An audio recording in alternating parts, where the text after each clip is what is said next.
If y'all thought that Diddy's sons were down with Ray J after jumping him at the Halloween party last week, child, y'all clearly don't know how these boys move, because they seem to be just as bad as their daddy, and they're not even trying to hide it at this point. You think Diddy's sons might just lay low and wait for all of this to blow over, but nope, they're out here going full throttle, ready to throw down with anyone daring to talk about their dad. And when it came to Ray J, they tried to run a fade on him not once, but twice, and this time they came with their goons. So what exactly did Ray J say to make them this mad?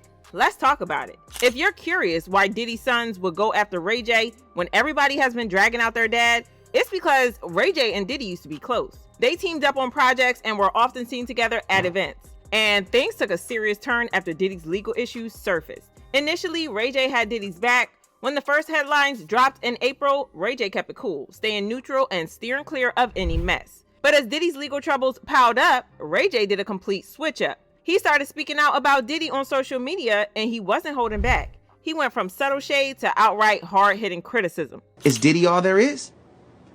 Is this what represents hip-hop? This is what represents hip-hop in its entirety. That's not true. Do you forgive somebody for taking somebody's ass? There's a lot of people out here taking from people.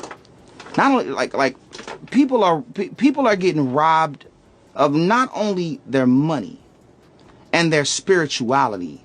They're getting robbed of their womanhood and manhood. Are being taken in ways that nobody can explain.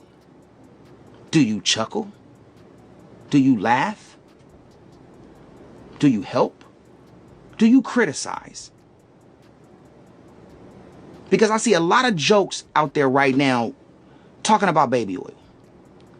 Everybody got a joke about having baby oil and lube. Is that okay? Is that the message? Ha ha ha ha ha ha. That was funny, fam. Now what? I don't use baby oil. Lube sometimes and makes it better. Should I come out with Ray Y jelly and do some kind of like skit and say, KY just gave me a deal. Ray Y jelly, I got 1,000 of them. Ha ha ha ha ha. Ray Y. That funny to you? It's not to me. Because there's a victim out there that has been caught up in something that has affected their lives. And if it has something to do with that, or it has something to do with any other products or any other thing you're hearing about, it's distasteful. Social media went wild over Ray J's comments, with people stunned by his sudden shift. It's one thing to pull back from a friend in hot water, but Ray J went way beyond that, which Diddy's son saw as a full-on betrayal. Ray J's transformation from Diddy's friend to critic stirred up major drama. In the entertainment world, loyalty is a huge deal. So when someone like Ray J starts shading an old friend, especially one as influential as Diddy, it's bound to cause waves. This all set the stage for what happened at a Halloween bash. Ray J's comments clearly struck a nerve with Diddy's sons, and they were ready for a face-off. The perfect opportunity came at influencer Tara Electra's Halloween party in LA. Ray J arrived with Amber Rose and his manager, David Weintraub, while Diddy's sons Quincy, Christian, and Justin were there too. Things seemed to chill during the party, but when folks started leaving, that's when it got real. As people headed out, Diddy's sons took the chance to confront Ray J in the parking lot. Witnesses said it got intense quickly. They got right up in Ray J's face and things looked like they were about to explode. Child, they were mad. Hazel E., who witnessed the whole showdown, spilled the tea on how tense it was. According to her, the vibe was so intense she thought it might even escalate to gunfire. She was legit scared someone might pull out a piece. It ensued at the end of the party when we were trying to exit the building, actually. I honestly just saw like Christian, Justin, Quincy kind of start circling Ray a little bit. Words were exchanged. Things started getting heated. I don't want it to really like get to this level, so out of nowhere, Chris Brown hops out the car like a freaking leprechaun out of the magically delicious sky, and like honestly, he started breaking it up. I tried to talk to Quincy, Christian, get their stance on it, and let them know that this wasn't the time and the place. Diddy's sons were not here to play. They came through deep and with a whole lot of attitude, clearly trying to send Ray J a strong message about his recent shade. They made it obvious they weren't just looking to chat, they were aiming to intimidate and show they meant business. Just when it looked like things were about to get physical, Chris Brown stepped in and diffused the situation. Reportedly, Chris was chilling in his car nearby when he noticed all the drama going down in the parking lot. Seeing Ray J cornered by Diddy's sons and their crew, he didn't hesitate. He jumped out of his car and rushed over to break things up. Chris's unexpected entrance threw everyone off. No one thought he'd show up, let alone play the role of peacemaker. But he was in the middle of the mess, working alongside Ray J's manager to pull the two sides apart. Chris talked to both groups, calming them down before things got any worse, and Hazel E credited him with keeping things from spiraling out of control. Yes, absolutely. I feel like if Chris wasn't like the bigger voice of reason in that moment, I don't think anything that any of us were saying would have toned the situation down.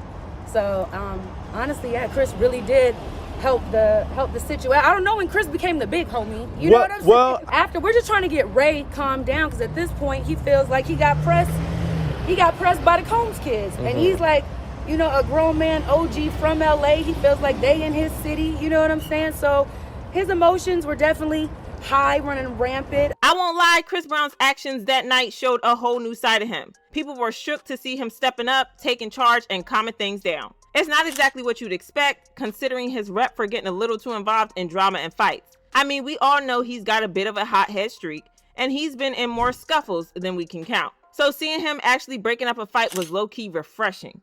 Maybe he really is serious about this redemption arc he's been on, trying to show the world he's changed. But here's the kicker. The beef between Ray J and Diddy's sons didn't just come out of nowhere. This was the latest chapter in a growing feud. Like I mentioned, this wasn't the first time Diddy's boys confronted Ray J about his comments, and let's be real, it probably won't be the last. The Halloween party showdown was just the start. As soon as folks left the parking lot, social media blew up with news about the whole confrontation. Everybody had their 2 cents on Ray J and Diddy's sons going head to head. And Ray J, he didn't waste time either. He hopped on a live with Nicki Minaj to dish out what went down.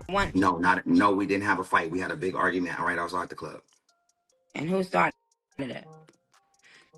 This time, I think I got loud and got aggressive, but it was the third time this happened. And so I felt like I needed to like stand up for myself. Even though I was talking shit, we was having a lot of crazy words, I was walking that way to avoid the issue. You know what I'm saying? And that's what happened. And it's unfortunate, but what's dope is that we all got on the phone. We talked for about 35 minutes. You that don't care. You don't care about the piece about it? At what point? So you saying someone approached you, and this is the third time y'all been having this argument. What was y'all arguing about? Comments that I was making on my show, on my news. Oh, you got a show? I'm on the news now. I'm a news anchor. We thought the Combs boys had gotten the beef out of their system, but they said psych and tried to jump Ray J again at an event. This time they didn't come alone. They pulled up with 8 people to jump Ray J. Luckily, Wack 100 was there and saved Ray J. Those are homies. They talking about the Combs tried to rush you. And I'm like, what are you talking about? They tried to rush you in Miami? In LA. Where? Bro, you know I'm not gonna call y'all because this could go somewhere else. And I'm like, you know, at the club, dog. But you didn't have Donut then with you? I ain't have nobody with me, dog. So how many of them was it? 2, 3? What? I don't know, like 8. Oh, so it was them and 8 and they tried to rush you for real. Child, if they're running up on him with 8 people, then you know that the beef is real. We already know that the Combs boys are super protective of their father and what he's going through. And the last thing they want is someone like Ray J reminding the public of what a bad person their father is when their PR team is trying to whitewash his image and convince us that the feds are carrying out a witch hunt. Fans commented, Diddy's sons didn't really want to fight. I don't care what they say. You don't run down on Ray J on 3 different occasions and not lay hands at least once. Go in your daddy house while he still owns it and knock it off. They said Ray J called Diddy's sons the Johnson & Johnson baby oil twins. That stuff literally just had me in tears. Instead of Diddy's sons filling out applications on Indeed.com, they pressing Ray J. And Diddy's sons are traumatized and hate to see someone go from begging to come over their house to talking about their father like a dog. Ray J used to be around a lot. They looked at him as a friend and brother. Now he praying for Diddy downfall, so I get it, they probably hurt. This is a mess, but y'all drop your thoughts about this in the comments, then check out this next video.